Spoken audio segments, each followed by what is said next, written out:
pausing only to decide how much time they would need to escape before the blast. Suddenly, they were interrupted by their captive. He broke in and said, "It's all right, you may blow the factory, that's all right, but may I have my glasses, because it's hopeless to get no glasses in Norway today." And you would have thought that you probably said, "Damn your glasses, you have no time for looking for glasses."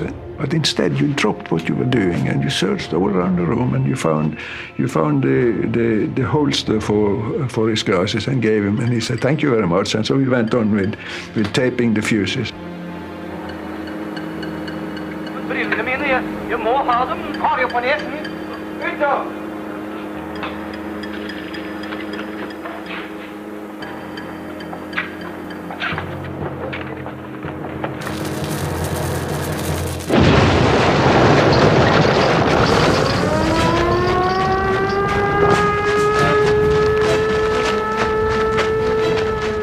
So far, they had beaten the odds.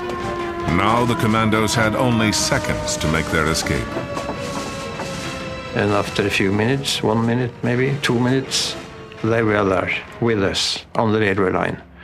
And we ran the same way back as we had come in.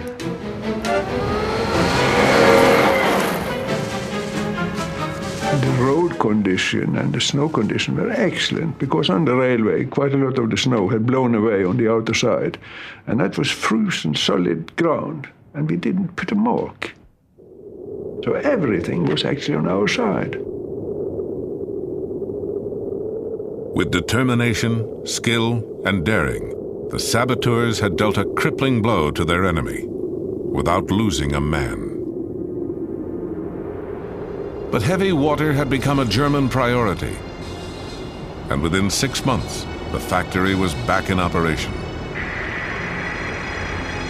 The Allies had to assume the worst. Nazi scientists were closer than ever to building a bomb. Another attack on the factory was set in motion. This time, from the air. In a bold noonday raid, 176 American bombers hurled destruction at the plant. The raid damaged factory buildings and killed civilians in a nearby shelter. But the heavy water, secured in the basement, went untouched. With production halted, the Germans decided to move the operation to the safety of the fatherland, and inadvertently gave the commandos one last chance to destroy it forever. We had got information from London that the Germans had planned to take down the remaining heavy water.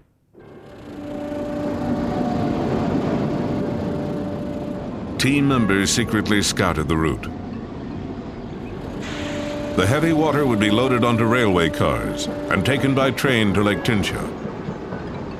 Here, the cars would go aboard a passenger ferry for the 2-hour trip across the lake. A well-placed charge could sink the ferry, and with it, all the heavy water.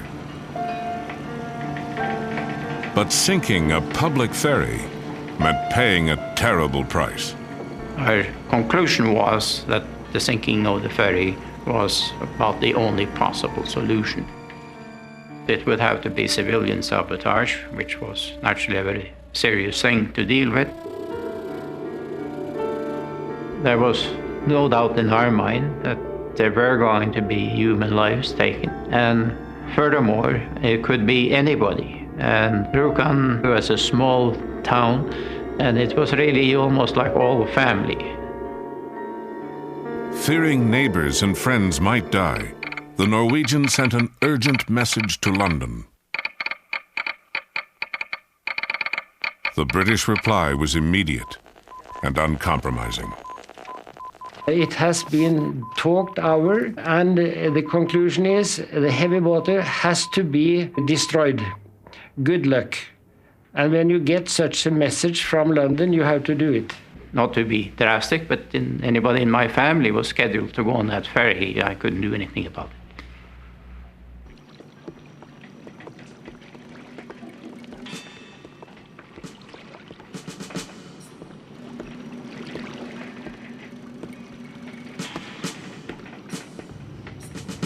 The Germans never put any guards on the ferry.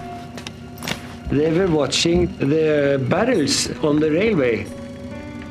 But the ferryboat itself was not guarded at all.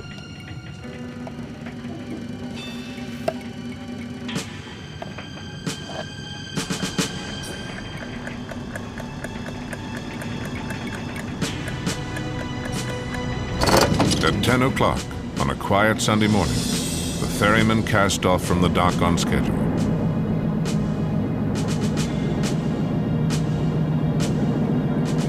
"45 minutes later, at the appointed spot, a blast tore through the bottom of the boat.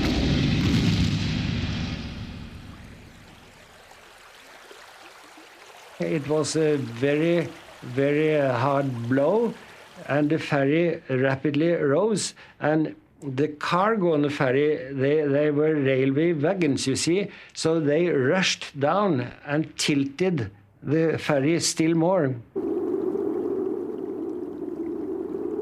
Within moments, the mortally damaged ferry had sunk beneath the surface, carrying with it innocent passengers and Nazi Germany's atomic ambitions.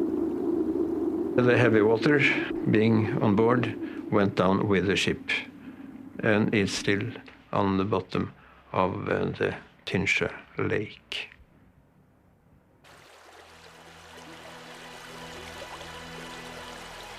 Later, the Allies would learn that the Nazis were never close to an atomic breakthrough. The U.S. won the A-bomb race.